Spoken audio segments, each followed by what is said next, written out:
જય દ્વારકાધીશ, સર્વ જય શ્રી કૃષ્ણ, જય મહાદેવ, રામ રામ.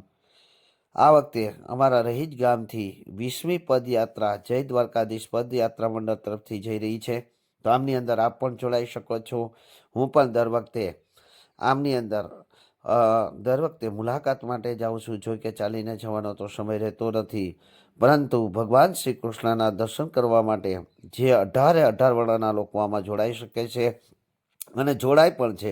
નાના બાળકથી લઈ અને ખૂબ જ વૃદ્ધ લોકો પણ આમની અંદર જોડાય છે. ભાઈઓ બહેનો બાળકો સહિત નાચતા ગાતા ભગવાન શ્રી કૃષ્ણની આરાધના કરતાં કરતાં ભગવાનના ભક્તિમાં રંગાય અને આ યાત્રાની અંદર લગભગ 700થી વધારે લોકો અમારી આસપાસના જોડાય છે. અને જે દ્વારકા પહોંચતા તો આ સમૂહ જાણે હજારો લોકો એમની અંદર જોડાઈ જાય છે અને દ્વારકાધીશના ચરણોની અંદર શીશ નમાવી અને ગૌ માતાને બચાવવા અને ગૌ પ્રિય લોકો બને અને ગાય માતાને કઈ રીતે બચાવવું એ સંદેશ આપતા અમારા પ્રમુખ શ્રી માલદેવ ભગતની સાથે સાથે યુવાન મિત્રો પણ આમની અંદર જોડાય છે. અને યુવાન મિત્રો ખાસ કરી અને સેવા આપવા માટે ખૂબ જ તત્પર હોય છે.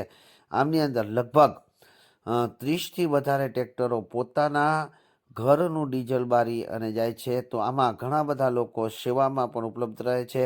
સાથે સાથે દવાઓની સાથે તમામ સુવિધા પણ આમાં ઉપલબ્ધ હોય છે. ઉતારોની વ્યવસ્થા દરેક સમયે 40-45 કિલોમીટરે રાખવામાં આવે છે. અને ત્યાં પણ સ્વાદિષ્ટ ભોજન જે ઘરનું સાથે જે આ ટ્રેક્ટરો છે એમાં સામાન અહીંથી લઈ જવામાં આવે છે અને એ જ સામાનથી ભોજન જ્યારે યાત્રાળુ પહોંચે ત્યારે ત્યાં ભોજન પહેલેથી તૈયાર હોય છે. અને સાથે આમની અંદર ધૂન મંડળી પણ હોય છે. એક ટ્રેક્ટરની અંદર ધૂન મંડળી રાખવામાં આવે છે જે ભજનો ગાય છે અને માઇકના માધ્યમથી દરેક યાત્રાળુ સુધી ભગવાનના કીર્તન પહોંચે છે. અને એ કીર્તનનો અવાજ સાંભળીને જાણે કે દરેક યાત્રાળુના હાથપગની અંદર જોર આવી જાય છે અને કૃષ્ણને મળવા માટે તત્પર બની જાય છે. અને કૃષ્ણને મળવા માટે અહીં કોઈ થાકનો અહેસાસ થતો જ નથી. જે મેં કીધું એમ કે દર વખતે હું પણ આ જ સમયની અંદર જે 21 ડિસેમ્બરથી આ યાત્રાનો પ્રારંભ થતો, પરંતુ આ વખતે 23 ડિસેમ્બરથી છે. અને અમારા બેટ દ્વારકા જે મારી પ્રથમ પાઠશાળા છે ત્યાં ધ્વજારોહણ અમારા પાઠશાળા તરફથી દર વખતે હોય છે. આથી કરી અને હું પણ 22 ડિસેમ્બરે બેટ દ્વારકા જવાનું જ હોય છે. અને આ લોકોને હું પણ પ્રસ્થાન કરાવવા માટે પણ જાઉં છું અને સાથે સાથે જ્યારે પણ સમય હોય ત્યારે એને મળવા માટે પણ જાઉં છું. દ્વારકાધીશના સાનિધ્યની અંદર પહોંચી અને અહીં દ્વારકાની અંદર આહિર સમાજમાં અહીં ઉતારો રાખવામાં આવે છે. અને આહિર સમાજ જે છે એની અંદર ભવ્ય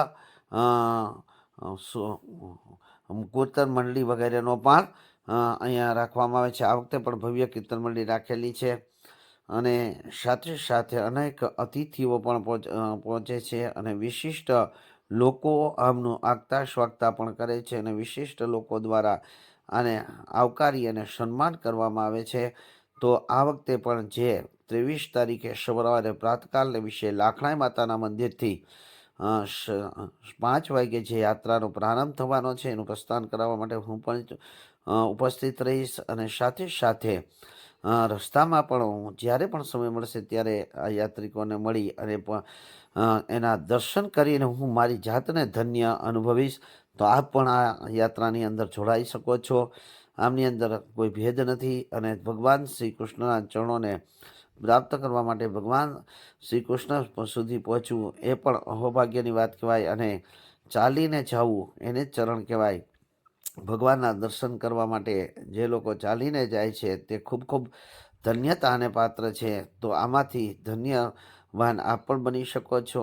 આથી કરી અને 23 તારીખે સવારે પ્રાતકાલે લાખણાઈ માતાજીના મંદિરેથી જે આ યાત્રાનો પ્રારંભ થાય અને રસ્તામાંથી પણ ઘણા લોકો જોડાય છે. જો આપ આ પોરબંદરના રૂટ પર હોય તો આપ એમાંથી પણ જોડાઈ શકો છો. એના માટે થઈ ને અમારા જે સંચાલક લોકો છે એના નંબર નીચે આપેલા છે. એ લોકો સાથે આપ સંપર્ક કરીને આપનું નામ અવશ્ય નોંધાવજો, જેથી કરી આપને સુવિધા પર પરિપૂર્ણ અને શ્રેષ્ઠ પ્રાપ્ત થાય. બાકી તો દ્વારકાધીશના દર્શન તો ભાગ્યની અંદર હોય તો થાય છે.